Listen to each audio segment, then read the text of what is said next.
I tried to warn them, but they wouldn't listen. I warned them immediately after I was returned to the marsh, but they decided to detain me and ignore my claims. 20 years have now passed, and they still don't listen, despite the urgent message I was unfairly tasked with delivering. I warn them to this day, and still, nothing. The ignorance of man never fails. Their stubbornness reigns supreme, and now I understand the message. In the end, they will have done this to themselves, to all of us. They deserve it. I drove to the banks of that marsh 20 years ago with Emma. Beautiful, young, and sweet. It was only our second date, but I was head over heels in love with her. I felt comfortable with her. I felt complete. She was unlike anyone I'd ever known. We sat in my car, watching the herons and listening to the bullfrogs with the windows down. I packed a dinner fit for 2 teenagers. Peanut butter and jelly sandwiches, carrot sticks, and a 2-liter of cola that we passed back and forth between us. I had every intention of officially asking her to be my girlfriend that night, once the sun went down. I had every intention of kissing her and comforting her as she had me. But the incalculable universe had other plans. It happened so fast. The heron fled, and the bullfrogs fell silent. The water before us rippled violently, thrashing about from an unseen disturbance above. The dimming light of day exploded into a blinding radiance, and when my sight returned, I found myself elsewhere. The marsh was absent from behind me, and Emma was nowhere. I was nowhere. My surroundings were cold and silent. I couldn't even hear myself as I called out for help. I called for anyone or anything that would listen, but sound didn't exist where I was. Everything was a silver tint and had a foggy texture. Within the blurred textures, I witnessed the malice that the human race had introduced to planet Earth. War, hate, greed, and violence were bold beneath Earth's toxic atmosphere. But love and acceptance were barely identifiable. The message before me, projecting itself against the foggy palette, was clear. Humans had taken for granted a world of beauty and turned it into their own playground of corruption and evil. The blurry texture then transitioned into an alternate life on Earth. The world was at peace and cooperative with others from unfathomable distances. There was universal unity, and Earth was healthy and pure. It had recovered miraculously from the human race's destructive nature and sickening instinctual habits. That's when I realized that it was not a human race that inhabited this refreshed version of Earth. It was another race, far superior and intelligent than humans, who tenderly cared for their new home. They used it to utilize its natural aspects, and thrived in doing so. Peace reigned, but that peace came at a price. The price would be the totality of Earth's current life. This peace could happen with humans as the permanent inhabitants of Earth, or it could happen with others. The message was loud and clear to me. I was then shown Emma. She was in what they described as a state of controlled unconsciousness. She was confined yet unharmed. There wasn't a scratch upon her. She would remain that way, not only until the message was delivered, but until permanent action was taken to create a peaceful world with humans as its inhabitants. This new race from elsewhere saw the potential in our planet that we hadn't, or that we refuse to work towards. To them, it would be a lost opportunity not to gain control of it. Earth was too perfect of a planet, and perfect planets in their experience and travels were rare. So, the negotiations happened. I found myself before a sea of faceless entities. They were frail and spindly. Through my mind is how they communicated. I would be returned to the spot in which I was taken from, the muddy banks of the marsh. Emma would remain with them a great distance away, but close enough for them to keep watch. I would be given 20 years to make significant progress in carrying out the message, and making sure it came to fruition. In 20 years' time, if significant changes were made, and the other race saw progress towards a peaceful world, Emma would be returned, and they would leave us alone. But if in those 20 years nothing had changed, or if things had become increasingly worse to the point of being irreversible, it would be their turn with our planet. They would encroach from their idle spot in the abyss of stars and shut down our satellites. The world would fall into a much-deserved chaos, and then the end of the human race would birth from within me. The procedure was painless. Something was planted, inserted under my skin. They barely explained to me what it was, only communicating that it would be beyond my comprehension, as no one on Earth had ever seen anything like it before.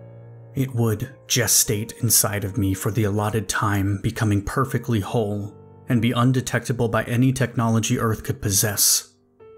In 20 years' time, after the satellites that quietly orbited the Earth were rendered useless, I would birth the end of the human race, and they would settle in. As dictated in the negotiations, I was returned to the marsh in the same blinding radiance in which I was taken. When the light faded, the warm summer evening was before me yet again. The sun had set, the bullfrogs croaked once more, and Emma was gone from the passenger seat of my car. I drove frantically into town, grabbing the first police officer I came across. I was hysterical when I confessed what had happened to me and that they had taken Emma. I begged for help, irrationally pleaded for instant peace, and warned the officer of our fates in which I had witnessed.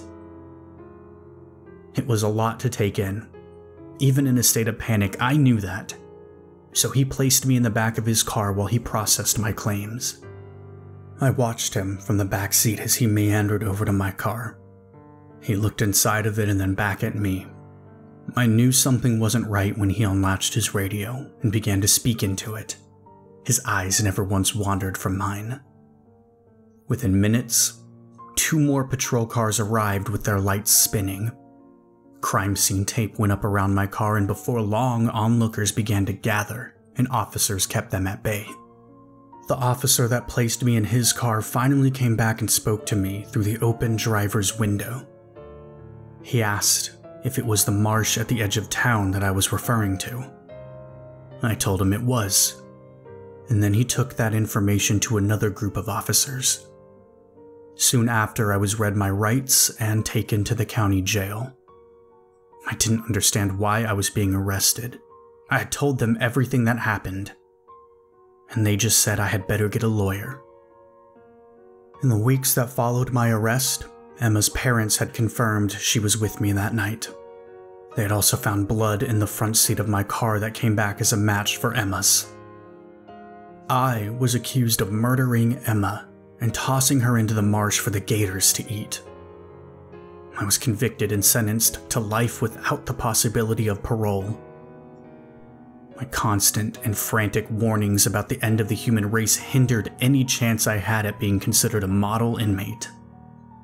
I suffered incredibly for it. As the 20 years painfully crawled by, I actually considered the state of my sanity. Had I imagined the entire abduction? Had I momentarily lost touch with reality and actually killed Emma? That seemed like more a stretch of the imagination than the story I went on record with. I believed in myself. I knew what happened. I was able to quickly push any contradicting thoughts I may have had about myself aside, and let the fear and worry take over again. I was imprisoned without an outlet to warn the masses. Through what minimal television I was allowed, I watched the outside world crumble into unfixable pieces. I watched as sightings and abductions increased over the years. They had become so overwhelming that even the government couldn't pretend to hide them anymore. Earth was being visited frequently. They were checking on us, checking on the status of the message. Visiting somewhere isn't random. You have to have a curiosity or interest in a certain place in order to visit. Think of how many people go on vacations or visit places far from their homes, create an attachment to those places and say, yep, this is where I want to be. I warned them, but nobody wanted to listen. And now I stand here in my cell, 20 years to the day after I was taken, watching the lights in the cold metal hallway flicker. A soft hum of electricity vibrates through the steel bars as I grip them. I can feel the rumbling bloom becoming more detectable with its vigorous complexion. Our time was up. We had failed. I had failed. A guard down the way shouts in anger as his precious cell phone sputters to its death. Explicit words spew from his mouth, and he unlocks the hallway door to call for someone with a charger, foolishly thinking that would help. I can hear his voice echoing through the hollow row that 14 others reside in aside from me. The lights flicker again, and then go out for good. The 14 men who accompany me in the hall began to erupt in curious dialogue. A sense of unnerving confusion elevates inside each of them. Their confusion grows into panic, and finally, the realization that the power was out. Their cells were no longer electronically locked. As they figure this out and open their cage doors, a slew of guards race in with guns drawn. Shouting erupts, and eventually so does gunfire. As the guards and inmates battle to a bloody end, I begin to feel lightheaded. I feel cold and wrong.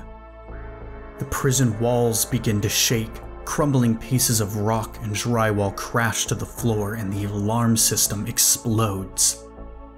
The deafening siren is short-lived and dies almost as quickly as it begins. My heart flutters, and my skin tingles with stomach-churning anticipation. I can feel it behind my eyes now, gnawing on my brain. My nerves snap, and my vision instantly turns red. I feel my skin split at every joint. My bones crack, and bloody pus pours to the floor. I lose my balance and collapse into the gushing crimson bath. Screams from inside of me bellow out, and I know they're not my own. I'm fading, but still aware of the sharp, slimy appendages ripping out from every single one of my joints. Blinding pain overwhelms me, but once my spine snaps, I feel nothing. I have no control over my own body as it's lifted off the ground by razor-sharp accretions jutting out of me. 2 of them, equipped with hooked talons, snap the cell bars like twigs and carry me out. I'm facing the ceiling, unable to move, and hearing the discord between the world and its new keepers. I close my eyes as the roars and screams become too much to endure anymore. A single tear drops from my eyes as I drift away. I think of the world as it was, as it could have been, and now as it would be. We failed. I failed. My last thoughts were of Emma. I wondered what would become of her now. Was she still in a controlled state, unharmed and awaiting the outcome that would never happen? I hoped she was still unharmed, still without a scratch upon her. I wished for her. Wait, not a scratch upon her. And how could her blood have been in the car? The blood, it was what balked my ability to spread the message. I was imprisoned, not given a fair chance to tell the world what would happen unless the smarter and more intelligent species that now began to flood the Earth always intended on taking it. Unless the message was never meant to be spread. It took 20 years for whatever was tearing out from inside of me to fully gestate. I was nothing more than a host for this creature to help eliminate the human race. This was always going to happen.